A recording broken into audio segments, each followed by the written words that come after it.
Hi friends, welcome back to our channel. ఈరోజు వీడియోలో టేస్టీగా గుత్తి వంకాయ కర్రీ ఎలా తయారు చేయాలో చూద్దాం.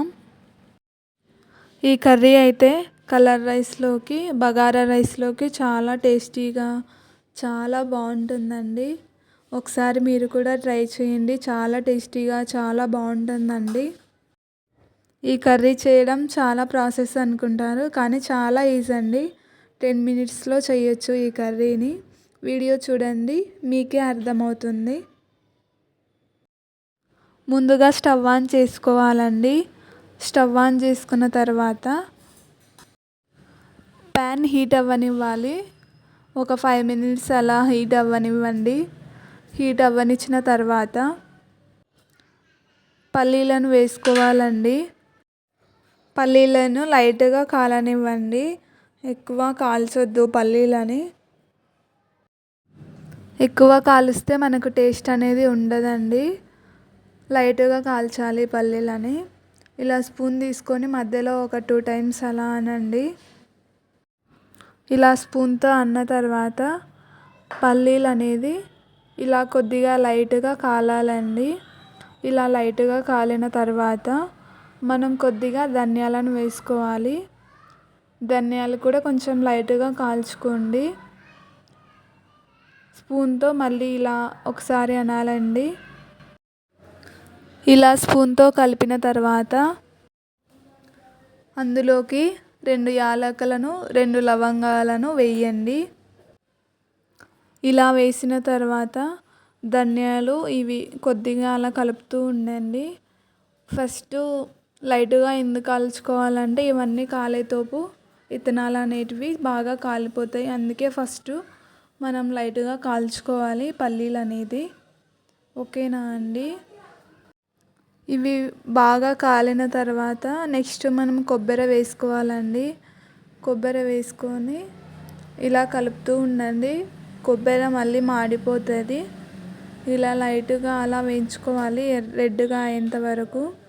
వేయించుకున్న తర్వాత వాటిని ప్లేట్లోకి తీసుకోవాలండి. ప్లేట్లోకి తీసుకోండి. ఇలా అన్నిటినీ ప్లేట్లోకి తీసుకోండి. ఇలా తీసుకున్న తర్వాత అందులోకి కొన్ని ఆనియన్స్ వేసుకోవాలండి. ఆనియన్స్ కట్ చేసుకొని పెట్టుకోండి. ఇలా కట్ చేసుకొని పెట్టుకోవాలండి ఆనియన్స్ ఒక 2 అలా తీసుకోండి. ఎక్కువ వేస్తే బాగోదు. ఆనియన్స్ ఒక్కటే అండి ఇందులోకి. మిక్సీ తీసుకోవాలి. మిక్సీ తీసుకున్న తర్వాత ముందుగా వేయించి పెట్టుకున్న పల్లీలని అన్నిటినీ వేసుకోవాలండి. ఇవన్నీ వేసుకున్న తర్వాత ఆనియన్స్ కూడా కట్ చేసుకొని పెట్టుకోవాలండి. ఆనియన్స్ ఎక్కువ వేయొద్దు, ఒక 2 అలా వేయండి. ఎక్కువ వేస్తే బాగోదు. తర్వాత కొద్దిగా వాటర్ యాడ్ చేసుకోండి. ఎక్కువ వాటర్ యాడ్ చేసుకోవద్దు, లైట్గా వాటర్ యాడ్ చేసుకోండి. వాటర్ యాడ్ చేసుకున్న తర్వాత గ్రైండ్ చేసుకోవాలి.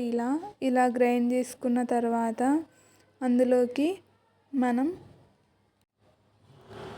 టేస్ట్కు తగినట్టు కొద్దిగా కారాన్ని వేసుకోవాలండి. నేనైతే ఒక 2 స్పూన్స్ వేస్తున్నాను. మీరు ఎక్కువ వేసుకోండి, చాలా బాగుంటుంది కర్రీ. ఇలా కారం వేసిన తర్వాత రుచికి సరిపడా ఉప్పు వేసుకోవాలి. మీరు ఎంత కర్రీ ఎక్కువ చేస్తే అలా సరిపడంత ఉప్పు వేసుకోండి.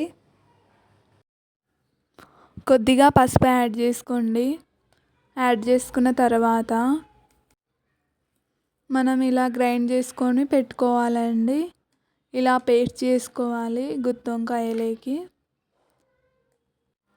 నేనైతే వంకాయలను ఒక 15, 12 అలా తీసుకున్నాను. తక్కువే తీసుకోండి, వంకాయలు ఎక్కువ తీసుకోకండి. తర్వాత వాటర్లో ఉప్పేసి ఇలా కట్ చేసి వేయాలండి. ఇలా మొత్తం వేసిన తర్వాత ఇలా వేస్తే వంకాయలు అనేటివి చేదు కాకుండా ఉంటాయి. ఇలా ఒకటొకటి తీసుకొని వాటికి పేస్ట్ అనేది యాడ్ చేయండి. నేను కుక్కర్లో చేస్తానండి. కుక్కర్లో అయితే ఒక 5 మినిట్స్ కల్లా కర్రీ అయిపోతుంది. ముందుగా ఒక 5 స్పూన్స్ ఆయిల్ వేసుకోండి. ఈ కర్రీలోకి ఆయిల్ ఎక్కువ వేస్తే చాలా టేస్ట్గా చాలా బాగుంటుందండి. ఇలా ఆయిల్ వేసుకున్న తర్వాత ఆయిల్ హీట్ అవ్వనివ్వాలి. హీట్ అయిన తర్వాత అందులోకి జీలకర్ర వేయాలి, కొద్దిగా ఆవాలు, తర్వాత కొద్దిగా కరివేపాకు వేసుకోండి. తర్వాత ఎండుమిర్చి వేసుకోండి. ఎండుమిర్చి వేసుకుంటే కొంచెం టేస్టీగా చాలా బాగుంటుంది, స్పైసీగా. తర్వాత హీట్ అవ్వనివ్వండి కొద్దిగా. ఇవన్నీ హీట్ అయిన తర్వాత అందులోకి వంకాయలు వేసుకోండి. వంకాయలు వేసుకున్న తర్వాత కొద్దిసేపు అలానే ఉంచండి.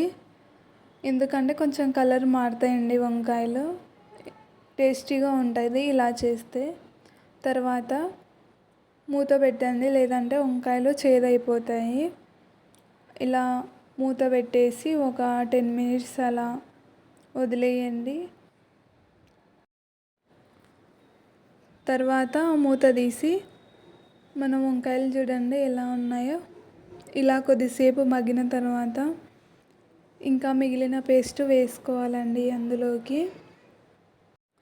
ఈ పేస్ట్ వేసిన తర్వాత మనం అందులోకి కొద్దిగా వాటర్ యాడ్ చేసుకోవాలండి. వాటర్ కంపల్సరీ యాడ్ చేయాలండి. మనం కుక్కర్ పెట్టేటప్పుడు మళ్ళీ కూర అనేది అడుగంటిపోతుంది. అలా కాకుండా వాటర్ యాడ్ చేసుకోవాలి.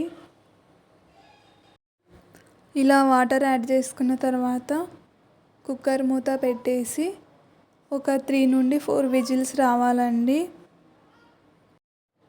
కుక్కర్ మూత తీసిన తర్వాత కర్రీ చూడండి ఎలా ఉందో, చాలా బాగుంది కదండి. మీరు కూడా ఒకసారి ట్రై చేయండి. ఈ కర్రీ రైస్లోకి, చపాతీలోకి చాలా బాగుంటుందండి. గుత్తి వంకాయ కర్రీ అంటే ఎంతమందికి ఇష్టమో లైక్ చేసి నాకు కామెంట్ చేయండి. ఈ వీడియో ఇంతవరకు చూసిన వాళ్ళకి థ్యాంక్ యూ అండి. థ్యాంక్స్ ఫర్ వాచింగ్ అండి.